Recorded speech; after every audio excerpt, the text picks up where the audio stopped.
to our last talk of the day. This is a very interesting case that we had performed very recently, and I'm sure many of you would have seen it in the operation theater or in the press. And some of our people from the hospital would have interacted with this child. So I'll just go ahead with the history. So here again, since we are the medical tourism hub, we get a lot of patients from the northeast, Bangladesh, Assam, and all. So here, this 5-year-old child had come in from Bangladesh with difficulty in moving from place to place, with severe joint pain in both hips and knees for the last 6 months. Also complaints of excessive hunger and increased appetite since she was a baby, at the age of 3. Gained excessive weight over the last 2 years. So while in the popular culture, we all see that these chubby babies are pretty healthy, and which is true in most of the cases. Again, how much is too much? So the weight gain had been so much that this child was unable to sleep properly as she kept choking and waking up for the last few months with excessive snoring. So what is this syndrome called for the youngsters here? That's right, obstructive sleep apnea. And combined with obesity, this is a syndrome called as the Pickwickian syndrome, named after a character from Enid Blyton's novel. The Pickwickian syndrome has a triad of obesity, hypoventilation daytime, and hypercapnia. And the third thing is disordered sleep breathing. So that's what this child has been having. And this breathing difficulty for the last 2 months got really bad that this patient had severe dyspnea on exertion, unable to walk even 4 or 5 steps, struggling to breathe at that point. So this child was evaluated in many hospitals throughout the country, and they found that this child had a very rare condition. And this rare condition was a genetic syndrome called as Prader-Willi syndrome, a rare cause of childhood obesity, where these children have excessive hunger, excessive appetite, the ghrelin keeps working overtime, they have absence of leptin, and because of that, they don't know when to signal for satiety. So these children just keep on eating. And on recent evaluation, we also found high blood pressure and new onset diabetes. A 5-year-old child having diabetes would have been unimaginable back in the day, maybe 20, 30 years ago. But now you can see with the rapid rise of childhood obesity, this is becoming a reality, and it's getting worse over the last few years. And on presentation, this child, 5-year-old child, had a weight of 68 kilogram for a height of 115 centimeter.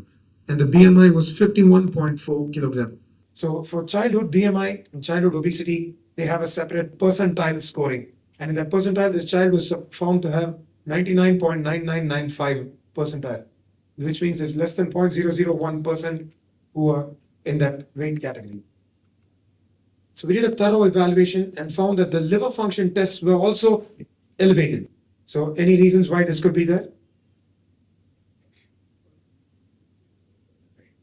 That's right. So this child had a typical steatohepatitis, NASH, or MAFLD, as it's recently been called, metabolic associated fatty liver disease. You can see UC-Born, which is one of these, the company's drugs, works quite well for that.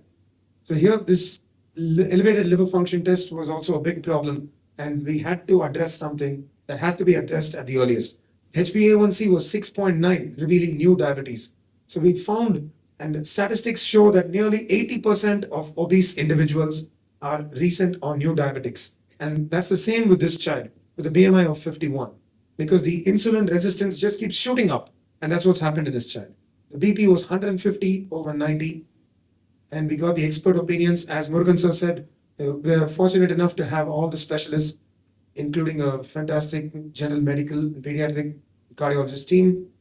So we found we had to get all of these opinions along with our metabolic bariatric surgical team. And after going through all of this, we found out this child had this very rare syndrome, and we had to treat each of these problems individually. So this child was put on a diet and medications for nearly 1 month. Dr. Vani and our team, since we do a lot of bariatric work, we make sure these patients go on a 2-week of low-calorie diet, which helps the surgery becomes easier for us. And following 1 month of medications, we found that this child lost about 2 kilograms, but was still struggling to move and breathe properly. This excessive weight around the rib cage made sure that this child had what is called as a restrictive lung disease.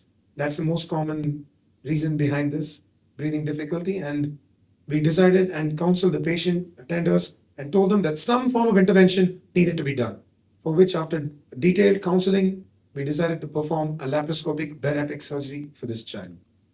So many people be wondering, bariatric surgery for a 5-year-old, yes, it's quite rare, but in special conditions where this obesity is just so massive that it's impacting the child's life, so we had to do this with no other choice for you.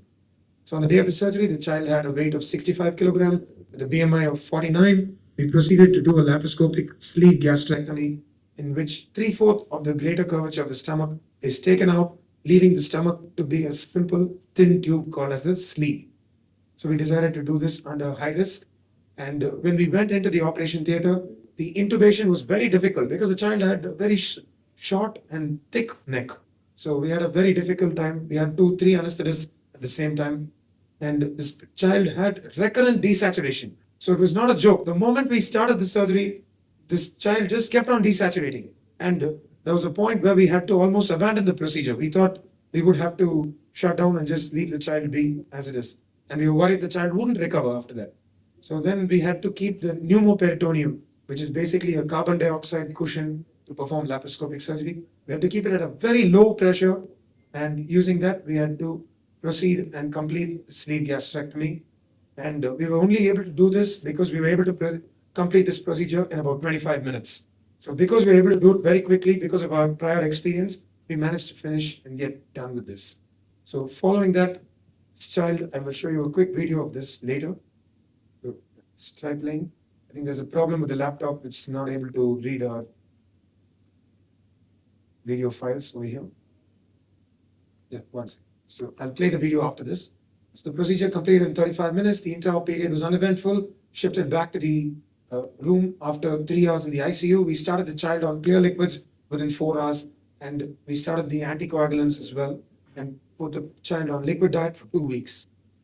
So after getting the pediatrician, pulmonologist, physician, and anesthesiologist, we discharged the child on the second post-op day. So you can see it's not such a long and scary procedure as thought in the past.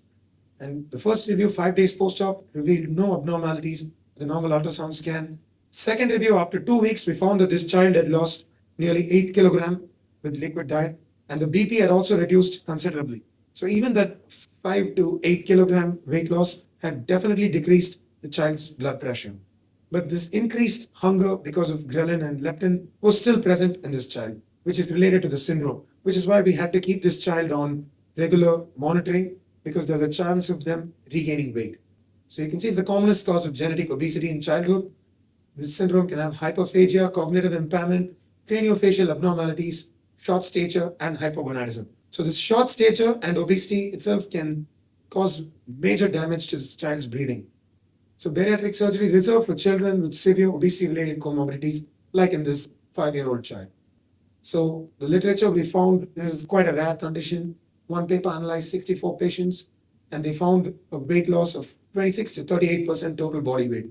One 12-year-old child from Delhi and one 4-year, 10-month child from Kolkata. So besides that, 8 and 5-year-old from Saudi. In India, to our knowledge and after an extensive search, we found that this child was the second youngest to undergo a surgery for Prader-Willi syndrome. And in South India, definitely the first. So long-term follow-up with nutrition team is required, as these children will keep eating. There's a high chance of them having a rebound weight gain. And this child had a major knee varus deformity. The knee was basically buckling under her weight. So we have to give regular physiotherapy to limit long-term joint damage. We'll need to follow up regularly for BP, sugar control, and liver function tests. So it's important to know that metabolic surgery or bariatric surgery does not cure the syndrome. It just treats all of the obesity-related problems as is done in this child. So we found that it's the youngest age group and youngest in South India for a child with Prader-Willi syndrome. Now, this is definitely the highest reported BMI in this age group of 49.1. So childhood obesity is a rapidly growing problem. It's a pandemic, basically, and needs to be addressed seriously. So the latest data shows that there are about 12 million obese children right now throughout the world, and there's a chance of this going up to nearly 30 million by the year 2030. So you can see the statistics here is just going up higher and higher. And this is this child immediate post-op. You can see with our team, with Dr. Dharmendra and Dr. Monica over there. And this is our complete team which had taken care of this child. And you can see this had come out in all of the papers throughout the country.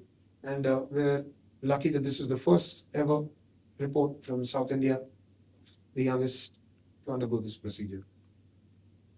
Now, a couple of days ago, we had done another similar procedure for two sisters from Sri Lanka, and this was done in our Hyderabad branch, Lifeline Crucial. So, thank you all for your patient listening. I'll just try to check if that video works. If not, you guys can proceed for dinner. Yeah.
This child has lost nearly 13 kilograms in nearly 1.5 months.